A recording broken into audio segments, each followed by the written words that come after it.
Hello friends, હું જ્યોતિ ગજ્જર સુરતથી.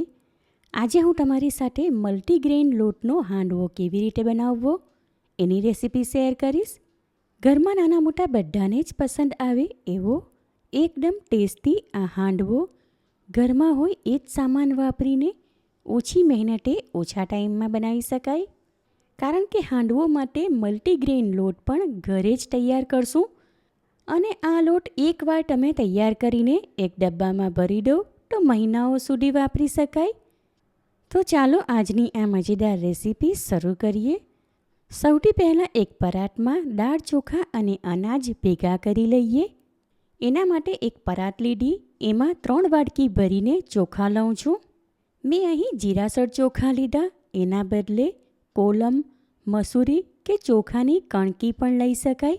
હવે એમાં 1 વાટકી ચણા દાળ, અડધી વાટકી છોડાવાળી મગની દાળ, તમારે છોડા વગરની પીળી મગની દાળ લેવી હોય તો લઈ શકાય, અડધી વાટકી અડદની દાળ અને અડધી વાટકી કરતાં ઓછા આખા સોયાબીન ઉમેરું છું. હવે આમાં અડધી વાટકી ઓટ્સ અને અડધી વાટકી આખા મકાઈના દાણા ઉમેરીને બધું મિક્સ કરી લઈએ. મિક્સ કરેલું આ અનાજ બહાર ફ્લોર મિલમાં દળાવી શકાય અને ઘરે આટા મેકર હોય એમાં દળીને એનો લોટ તૈયાર કરી શકાય.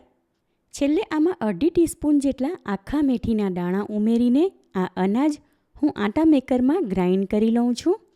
હાંડવો બનાવવા માટે ઘરે તૈયાર કરેલો મલ્ટીગ્રેઇન લોટ તૈયાર છે. એને એક ડબ્બામાં ભરી દઉં છું.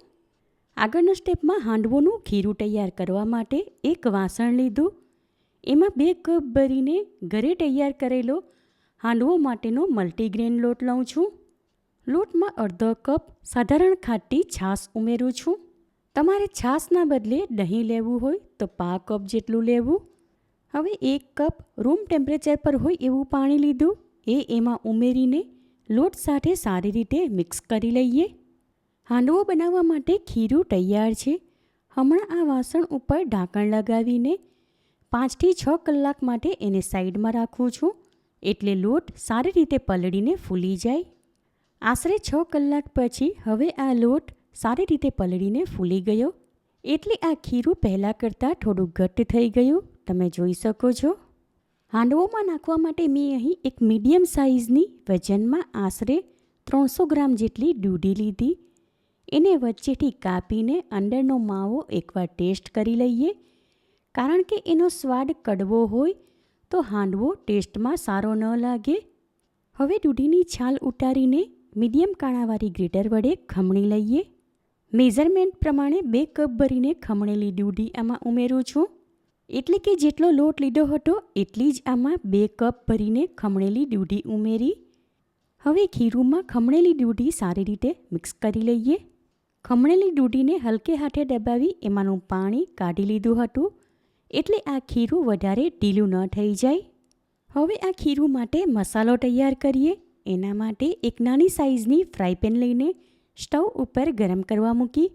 ત્યાં ગેસ ફ્લેમ લો તરફ રાખીને ફ્રાય પેનમાં 2 ટેબલસ્પૂન જેટલું તેલ લઉં છું.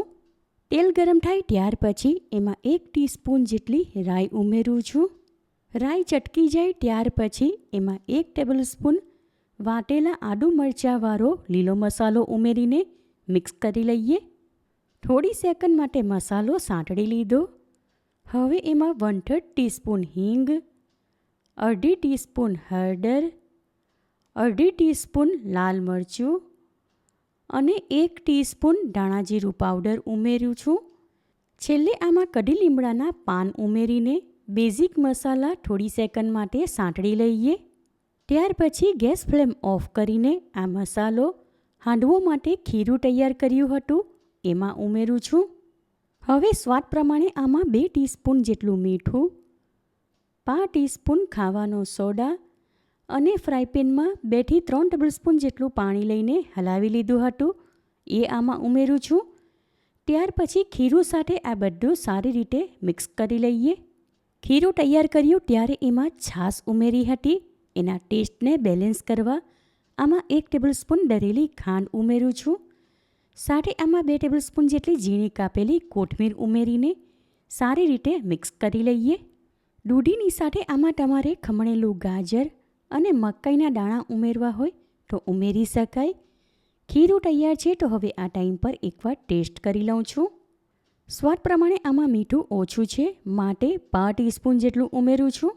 હવે હાંડવો બનાવીએ. એમાં નાખવા માટે મેં અહીં 1 ટેબલસ્પૂન જેટલા સફેદ તલ લીધા. હાંડવો બનાવવા માટે મેં અહીં નાની સાઇઝની મિની ફ્રાયપેન લઈને સ્ટવ ઉપર ગરમ કરવા મૂકી, કારણ કે હું અહીં મિની હાંડવો બનાવું છું. ગેસ ફ્લેમ લો તરફ રાખીને ફ્રાયપેનમાં 2 ટીસ્પૂન જેટલું તેલ લઉં છું. તેલ ગરમ થાય ત્યાર પછી એમાં નાની અડધી ચમચી જેટલા સફેદ તલ ઉમેરું છું. તલ ફૂટવા લાગે એટલે તરત જ આમાં હાંડવોનું ખીરું આશરે 2 થી 3 ચમચા જેટલું, એટલે કે ફ્રાયપેનમાં અડધે સુધી આવે એટલું ઉમેરીએ. ખીરું ફ્રાયપેનમાં સરખી રીતે ફેલાવીને ઉપરથી થોડા સફેદ તલ નાખું છું. ત્યાર પછી ફ્રાયપેન ઉપર ઢાંકણ લગાવી દઈએ અને ગેસ ફ્લેમ બિલકુલ લો તરફ રાખીને હાંડવો શેકી લઈએ. આશરે 4 થી 5 મિનિટ પછી ફ્રાયપેન ઉપરથી ઢાંકણ હટાવી દઉં છું. હાંડવો નીચેની સાઈડેથી શેકાયો એટલે એની ઉપરની પરત થોડી ડ્રાય થઈ ગઈ, તમે જોઈ શકો છો. હવે એને તવેથા વડે પલટાવી લઉં છું. હાંડવો નીચેની સાઈડથી ગોલ્ડન બ્રાઉન કલરનો શેકાઈ ગયો. બીજી સાઈડથી પણ એને એ જ પ્રમાણે શેકી લઈએ માટે ફ્રાયપેન ઉપર ઢાંકણ લગાવી દઉં છું. આશરે 4 થી 5 મિનિટ પછી ફ્રાયપેન ઉપરથી ઢાંકણ હટાવી દઉં છું અને હવે હાંડવોમાં ચપ્પુની અણી નાખીને ચેક કરી લઈએ. તમે જોઈ શકો છો ચપ્પુની અણી ક્લીન બહાર આવી, એટલે કે આ હાંડવો શેકાઈ ગયો. માટે એને ફ્રાયપેનમાંથી તવેથા વડે ઉઠાવીને ડીશમાં મૂકું છું. ત્યાર પછી આ જ પ્રમાણે બાકીના મિની હાંડવો બનાવી લઈએ. ગરમા ગરમ સુપર ટેસ્ટી અને ખૂબ જ હેલ્ધી મલ્ટીગ્રેન લોટનો મિની હાંડવો તૈયાર છે. એને કોથમીરની લીલી ચટણી અને ટોમેટો કેચઅપ સાથે સર્વ કરું છું. હાંડવો ઉપરથી એકદમ ક્રિસ્પી અને વચ્ચેથી એ રૂ જેવો પોચો અને જાળીદાર છે. જોટાની સાથે તરત જ ખાવાનું મન થઈ જાય એવો આ મલ્ટીગ્રેન લોટનો ટેસ્ટી હાંડવો ઠંડીમાં ગરમા ગરમ ખાવા માટે સવારના નાસ્તામાં કે સાંજના ટાઈમ પર ખાવા માટે ઓછી મહેનતે ઝટપટ બનાવી શકાય. હાંડવોમાં દૂધીના બદલે તમારી પસંદગી પ્રમાણે આમાં કોબી, ગાજર અને કેપ્સિકમ જેવા મિક્સ વેજ ઉમેરી શકાય. એકવાર આ રીતે તમે મલ્ટીગ્રેન લોટનો હાંડવો બનાવશો તો ગેરંટી સાથે કહું, ઘરમાં નાના મોટા બધા જ વખાણ કરીને ખાશે. માટે આ રેસીપી તમે જરૂરથી ટ્રાય કરો. તમે મારી રેસીપી કયા શહેરમાંથી જુઓ છો અને કેવી લાગી એ કમેન્ટ કરીને જણાવો. પસંદ આવી હોય તો વિડીયોને લાઇક અને વધારેમાં વધારે શેર કરો. ચેનલ પર નવા હોવ તો સબસ્ક્રાઈબ કરીને બાજુમાં આપેલા બેલ આઇકન પર ક્લિક કરો, એટલે આવનાર દરેક નવી રેસીપીઓની જાણકારી તમને મળતી રહે. ફરી મળીશું એક નવી રેસીપી સાથે. Eat healthy and stay healthy.